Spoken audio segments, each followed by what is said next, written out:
berusaha maksimal mungkin. Jadi prinsip-prinsip perbantuan yang kita ajarkan di awal selalu dicuci ulang, selalu dibuyarkan oleh dosen ateis yang mengajar mereka. Itu jadi pergumulan waktu itu buat saya. Maka sampai saya usulkan ke pemilik kampus supaya dosen itu diganti saja. Karena saya bilang, prinsip-prinsip perbantuan yang kita ajarkan kepada mahasiswa itu dibuyarkan kembali oleh dia. Waktu dia mengajar mata kuliahnya di ruang-ruang kelas. Di antara para mahasiswa itu saya bilang. Ini merusak saya bilang. Sampai saya usulkan ke rektornya di ketua yayasan. Pak, ini kita ganti aja di dosen saya bilang.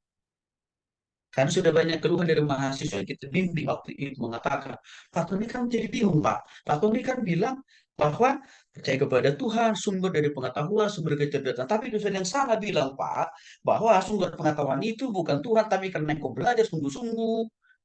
Nah, lalu yang mana yang benar, Pak? Nah, Bapak Ibu, ini terjadi di dalam dunia pendidikan.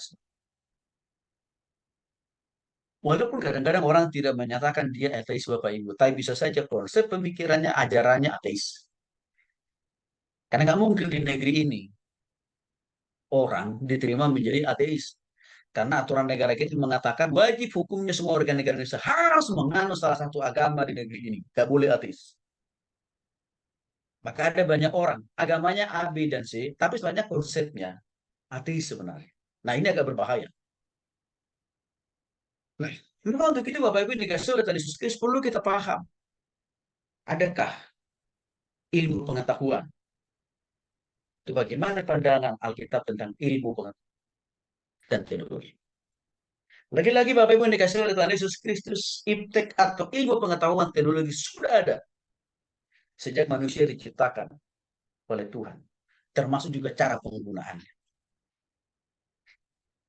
Nyata-nyatanya hal itu dijelaskan oleh Amsal pasal 1 ayat 7a yang mengatakan takut akan Tuhan permulaan ilmu pengetahuan.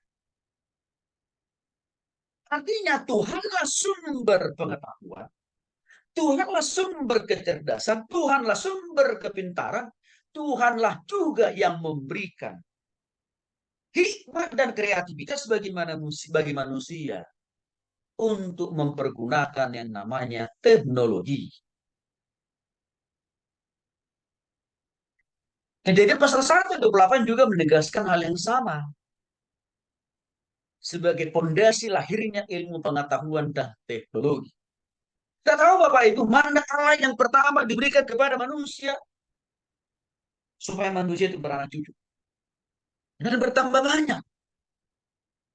Serta supaya mereka bisa berkuasa mengelola alam semesta yang Tuhan ciptakan.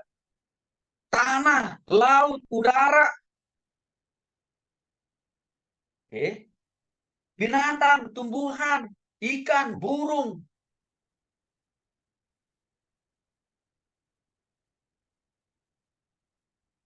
Ini diciptakan oleh Tuhan supaya bisa dikelola, dimanfaatkan, dipergunakan. Maka lagi-lagi Bapak Ibu, supaya manusia dapat mengelola semua ciptaan Tuhan itu. Maka disitulah saya katakan tadi, Tuhan telah memberikan pengetahuan, kemampuan bagi manusia untuk menciptakan teknologi. Contoh, di dalam dunia pertanian, ya dulu orang masih sering memakai cangkul saja untuk bercocok tanam. Tapi sekarang kita lihat berubah, mulai memakai mesin traktor. Siapa yang menciptakan? Siapa yang membuat traktor? Manusia. Tapi jangan lupa, sumber ide hikmatnya siapa? Tuhan. Dulu kalau orang nangkap ikan hanya bisa dapat satu hari. Karena hanya pakai satu pancinan. Tapi teknologi berkembang. Berkat dari Tuhan diberikan ini bagi manusia. Maka manusia bisa membuat jala. Bahkan waktu zaman murid-murid Tuhan Yesus Bapak Ibu. Kemajuan teknologi hubungannya dengan cara menangkap ikan sudah berkembang. Karena terbukti murid-murid Tuhan Yesus pun juga sudah menangkap ikan pakai jala kan. Tidak lagi pakai pancing. Kalau pakai pancing, kapan dapatnya?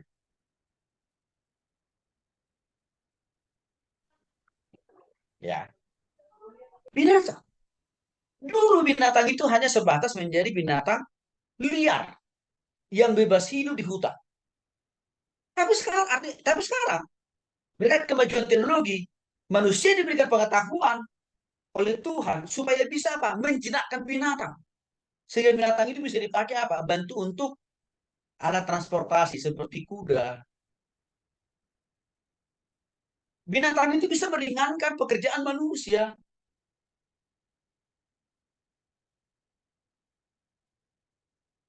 Jadi sekali lagi Bapak Ibu, ya. Jadi pasal 1 adalah apa? Mengkonfirmasi jelas betul. Tuhan lah asal usul sumber pertama dan yang utama daripada ilmu pengetahuan dan teknik. Bukan manusia. Bahkan di Amsal pasal 1 ayat 5 dengan jelas dikatakan, baiklah orang bijak mendengar. Dan tolong Bapak Ibu perhatikan saya tanda warna kuning. Dan menambah ilmu. Artinya Tuhan memberikan, menambahkan ilmu juga bagi setiap manusia. Untuk apa ilmu itu didistribusikan, diberikan Tuhan kepada manusia?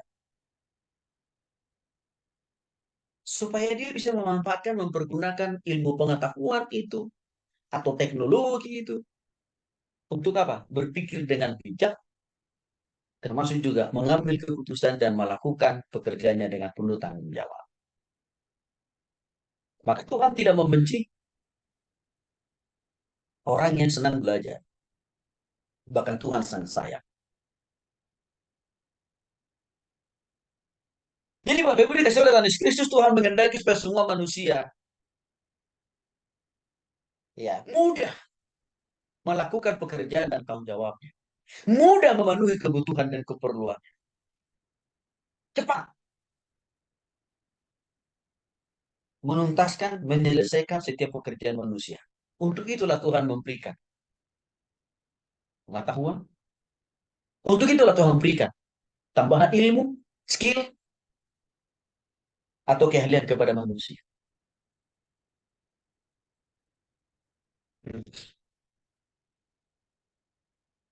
Jadi Bapak Ibu yang dikasih oleh Tuhan Yesus Kristus, Tuhan dan iman Kristen menjadi sumber dari ilmu pengetahuan dan teknologi. Untuk itulah Albert Einstein mengatakan, ilmu tanpa agama adalah buta. Artinya ini, kalau orang hanya punya ilmu Bapak Ibu, tapi tidak takut akan Tuhan, jadi percaya kepada Tuhan, orang itu akan menyalahgunakan ilmunya untuk merusak orang lain. Contoh, membuat bom hanya untuk memusnahkan manusia. Membuat virus hanya untuk membunuh sesama manusia. Itu yang dimaksud dari Albert Einstein, ilmu tanpa agama buta. Terjadi penyalahgunaan pengetahuan. Dan cukup banyak manusia yang punya ilmu pengetahuan yang bukan dari Tuhan, dia dapatkan, dicari, dia dapatkan, dia temukan. Hanya apa hasil temuannya? Menghancurkan sesama manusia. Contoh paling konkret siapa? Paham komunis yang digagas oleh Karl Marx dan Lenin. Ya, menyebabkan ya dia selalu berupaya ya mempergunakan pengetahuannya untuk menghabisi sesamanya manusia. Lalu apa arti daripada statement Albert Einstein yang mengatakan agama tanpa ilmu lumpuh? Artinya manusia kalau tidak memiliki pengetahuan yang dari Tuhan, maka dia tidak akan dapat memahami agama dengan benar. Jadi artinya apa? Jadi orang Kristen Tuhan menuntut Tuhan mau, bahkan Tuhan memberikan juga kita pengetahuan. Supaya kita bisa memahami firman Tuhan, memahami karya dan ciptaan Tuhan, dan juga mempergunakannya dengan benar. Itu kita dapat dari pengetahuan dari Tuhan. Maka untuk itu semuanya tidak perlu kita pertentangkan, kita persoalkan, mana yang lebih duluan, mana yang belakangan, iman atau ilmu pengetahuan atau iman. Itu satu paket sebenarnya. Karena Tuhan juga yang membuat ilmu pengetahuan, dan Tuhan juga yang menaruh iman dalam hati kita masing-masing. Contoh konkret Bapak Ibu, agama tanpa ilmu, artinya dari sini manusia tidak dapat memahami agama dengan benar. Contoh konkretnya siapa ini? Masjidnya, ajaran-ajaran sesat kan. Ajaran sesat itu muncul lahir dan berkembang karena tidak punya pengetahuan yang benar tentang firman Tuhan. Maka dengan seenaknya saja, dia menafsirkan setiap ayat-ayat dalam Alkitab. Maka akhirnya apa? Tafsirannya bengkok. Misalkan, ajaran sesat yang mengatakan Yesus itu akan datang tanggal sekian, bulan sekian, tahun sekian, tempatnya di sini, detik sekian, menit sekian, itu pasti. Ya, orang yang memiliki agama tapi tidak punya ilmu yang benar dari itu. Karena Alkitab jelas katakan, hari dan kedatangan Tuhan Yesus itu kan tidak ada satu orang pun yang bisa mereka mendebat, mereka yasa. Kan jelas itu. Tapi kenapa orang ini sampai meramalkan hari kedatangan Tuhan Yesus? Karena ilmunya kurang dalam memahami Alkitab. Coba kalau ilmunya, ya benar memahami Alkitab. Tafsirannya dia tidak bertentangan dengan apa yang sudah digariskan dan dijelaskan dalam Alkitab. Bahwa tidak ada satu orang pun yang bisa meramalkan hari kedatangan Tuhan Yesus. Begitu Bapak Ibu. Maka untuk itulah Albert Einstein mengatakan hal ini. Ilmu tanpa iman adalah buta, artinya apa? Terjadi penyalahgunaan ilmu. Agama tanpa ilmu lumpuh, artinya manusia tidak bisa memahami agama dengan.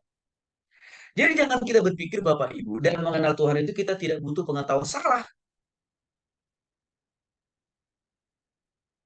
Ya, pengenalan kita terhadap Tuhan harus jelas juga dasarnya. Harus benar juga. Itu apa? Melalui pengetahuan dari Tuhan kan gitu. Karena seringkali ada upaya mempertentangkan. Ya. Nah, yang berikutnya, manfaat atau keterbatasan daripada teknologi itu sendiri. Nah, selama bertahun-tahun kita telah mengamati dan menikmati manfaat daripada kemajuan ilmu pengetahuan dan teknologi. Contoh, bertambah tahun terjadi penurunan yang signifikan tentang angka kematian setiap bayi.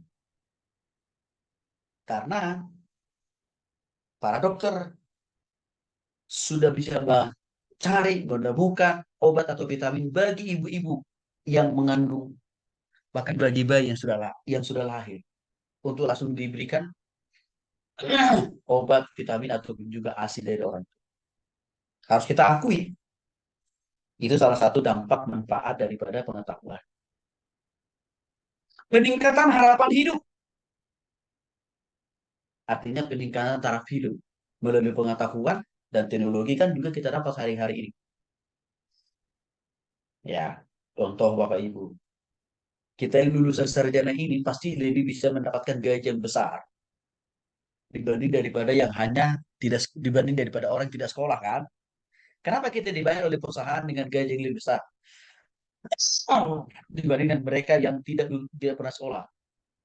Karena kita memiliki pengetahuan, karena kita bisa memanfaatkan teknologi kan itu kira-kira. Contoh lain, ya dulu zaman dulu Bapak Ibu, orang kalau mendapatkan air minum, air bersih itu kan harus ke sungai. Tapi sekarang kita nggak perlu harus cari sungai terbesar di tempat di mana kita tinggal. Tinggal kita gali sumur saja. Dan kita nggak usah nimba tiap hari. Tinggal langsung pasang,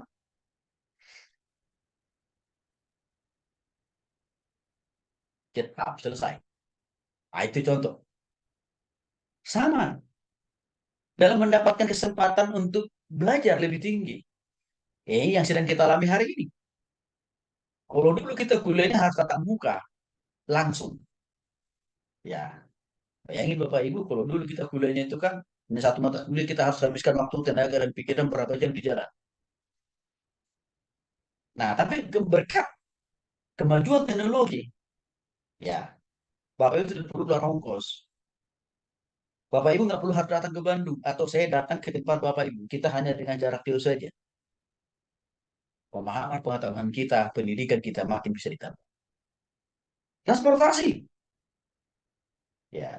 Orang-orang zaman dulu transportasinya pakai kaki dua. Ya, sekarang kita bisa merasakan betul. Apalagi teman-teman yang dari Jakarta, enak sekali. Tinggal pilih dan pilih mau naik yang mana. Mau yang di darat atau mau yang di atas. Kan gitu kira-kira. Ya, artinya banyak peluang. Ada banyak kemudahan yang kita dapatkan dari manfaat teknologi dan informasi. Di bidang telekomunikasi apalagi, ya, kita dimudahkan dalam banyak hal. Kalau kita mau makan, nggak perlu harus keluar rumah, nggak perlu harus keluar bensin. Ya, kita hanya tinggal pesan saja, udah sampai di depan pintu rumah kita. Oke, kita bersyukur di tengah-tengah kemajuan teknologi yang ada. Ya, semakin banyak kemudahan yang kita alami. Dan bahkan di masa-masa ke depan, manfaat teknologi itu akan bisa juga makin kita rasakan lagi. Bisa menolong kita menyelesaikan bagian-bagian tertentu dari persoalan hidup kita. Tapi harus saya ingatkan, teknologi tidak akan pernah menyelesaikan semua masalah dalam hidup kita. Teknologi itu hanya salah satu cara Tuhan, jalan Tuhan untuk menolong manusia menyelesaikan kesulitan di dalam hidupnya, dalam pekerjaannya. Teknologi itu hanya salah satu alat Tuhan. Bukan menjadi solusi total atas semua masalah dalam hidup kita. Di dalam pelayanan, Bapak Ibu dikasih oleh Tuhan Yesus Kristus, teknologi memudahkan kita untuk menyampaikan firman Tuhan, memberitakan Injil, mengajar orang, bahkan juga menyampaikan kesaksian kita lewat aplikasi TikTok, YouTube, dan lain sebagainya. Tapi, Bapak Ibu, kebutuhan manusia untuk bertemu muka secara langsung dalam penggembalaan itu tidak bisa diatasi dengan hanya memakai teknologi Zoom. Apalagi misalkan kita mau dorong jemaat itu untuk datang ibadah tiap minggu.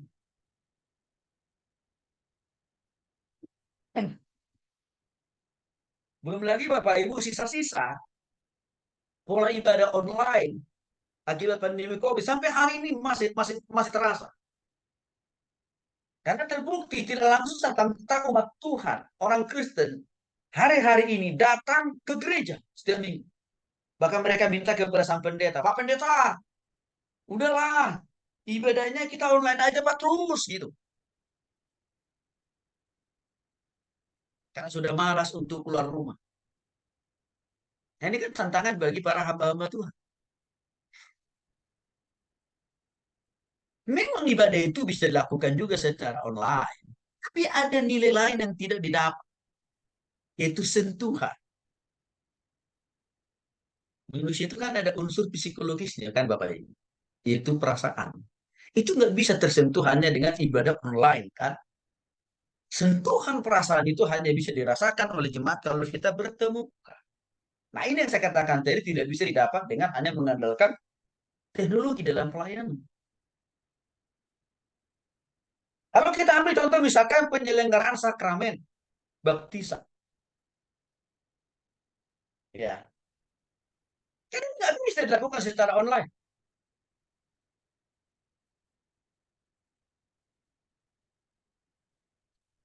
Ya, nggak bisa. Dulu menjadi pergumulan besar bagi hamba-hamba Tuhan.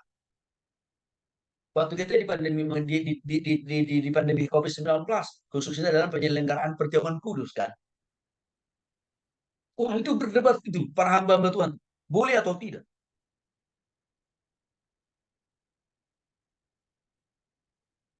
Ada sebagian besar mengatakan nggak boleh. Karena yang harus langsung menyerahkan roti dan anggur itu harus tangan Pak Pendeta. Karena itu yang dilakukan oleh Yesus dengan para murid kan. Sebagian lagi orang berpikir, wah, kalau begitu gimana caranya? Orang ini COVID-nya naik terus.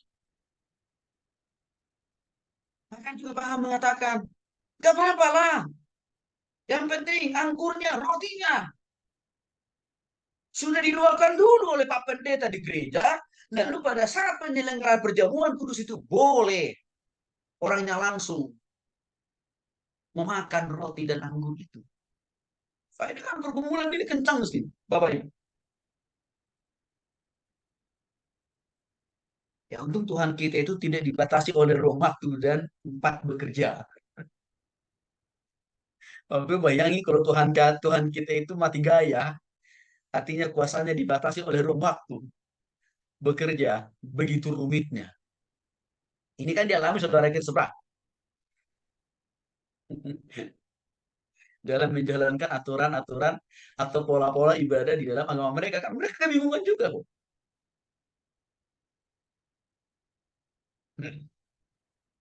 Ini membuktikan bahwa teknologi itu selalu ada keterbatasannya.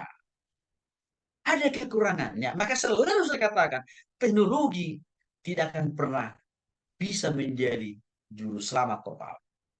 Hanya menjadi salah satu alat Tuhan menyelesaikan masalah persoalan kita. Hanya salah satu alat. Tapi biarlah Tuhan yang tetap menjadi sang juru selamat atas semua masalah persoalan apapun dalam hidup kita.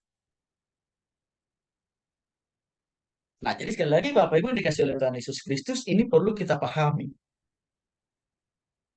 Di dalam dunia profesi, dunia bisnis, sama kan Bapak Ibu. Waktu musik COVID naik, para pengusaha-pengusaha bingung sebenarnya. Bagaimana bisa mengukur kehadiran setiap karyawannya itu kerja atau tidak. Kalau tidak masuk kantor kan gitu kan. Karena dulu kita menjadi standar ukurannya adalah kehadiran di kantor orang bersangkutan. Sehingga waktu musim pandemi COVID-19, wah, kalau orang nggak perlu kantor, lalu gimana bisa kita mengukurnya? Orang itu bekerja atau tidak? Orang itu menghasilkan atau tidak? Karena kenapa? Dia kan nggak kelihatan di kantor. Di dalam dunia usaha itu bergumul kan, Bapak Ibu. Mulailah proses penilaian kinerja itu dirubah. Tidak lagi hanya berdasarkan kehadiran setiap hari, tapi berdasarkan produktivitas. Artinya apa? Karyawan itu nggak perlu harus hadir. Tapi kalau dia dikasih pekerjaan, dia dikasih deadline. Hari ini, detik ini harus selesai. Berarti instrumen penilaiannya apa? Dalam konteks itu Bapak Ibu. Karena kan pandemi. Itu produktivitas. Nah, setelah selesai pandemi, kita kembali ke normal. Orang pengusaha mengukur kehadiran karyawannya dari mana? Kehadiran, tapi juga produktivitas. Tapi tiba-tiba, ya, kota Jakarta diserbu oleh udara kotor menjadi kota terburuk udaranya di Indonesia. Sehingga apa? Sekarang teman-teman di Jakarta harus bekerja dari rumah lagi. Artinya di sini kita lihat bahwa ada signifikansi teknologi menolong kita dikala kita tidak bisa melakukan pekerjaan kita itu dalam kenormalan. Teknologi bisa menolong. Tapi sekali lagi, ada tetap keterbatasannya di dalam dunia usaha ataupun juga di dalam dunia bisnis. Dalam dunia pelayanan saya sudah singgung tadi Bapak. sum ya